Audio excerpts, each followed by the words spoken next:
কবি পূর্ণেন্দু পত্রীর সেই গল্পটা, আমার সেই গল্পটা এখনো শেষ হয়নি। শোনো, পাহাড়টা আগেই বলেছি ভালোবেসেছিল মেঘকে, আর মেঘকে কীভাবে শুকনো খটখটে পাহাড়টাকে বানিয়ে তুলেছিল 26 বছরের ছোকরা, সে তো আগেই শুনেছ। সেদিন ছিল পাহাড়টার জন্মদিন। পাহাড় মেঘকে বললে, আজ তুমি লাল শাড়ি পরে আসবে।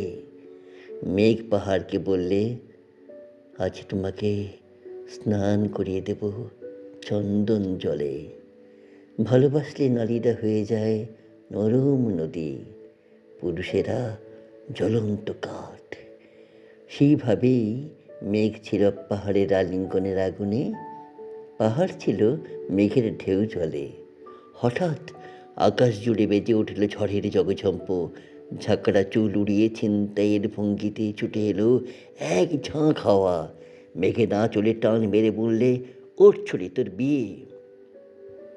এখনো শেষ হয়নি গল্পটা। বজ্রের সঙ্গে মেঘের বিয়েটা হয়ে গেল ঠিকই, কিন্তু পাহাড়কে সে কোনোদিনই ভুলতে পারল না। বিশ্বাস না হয় তো চিরে দেখতে পারো, পাহাড়টার হাড় পাঁজর, ভিতরে থই থই করছে শত ঝর্ণার জল।